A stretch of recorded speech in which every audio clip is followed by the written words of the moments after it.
assessment asks us to imagine the products when we replace hydrogen A and B with deuterium and to predict the relationship between those products.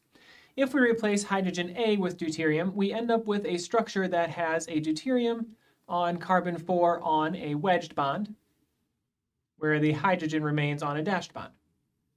In the other example, we would replace the hydrogen on the dash with deuterium, and the hydrogen on wedge would remain a hydrogen.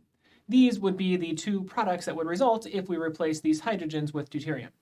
The relationship between these products, deuterium and hydrogen are isotopes of each other, but they are different. So there are 4 different groups on these carbons, and they are mirror images of each other. The stereocenter has changed orientation, so the relationship between these two molecules is enantiomers.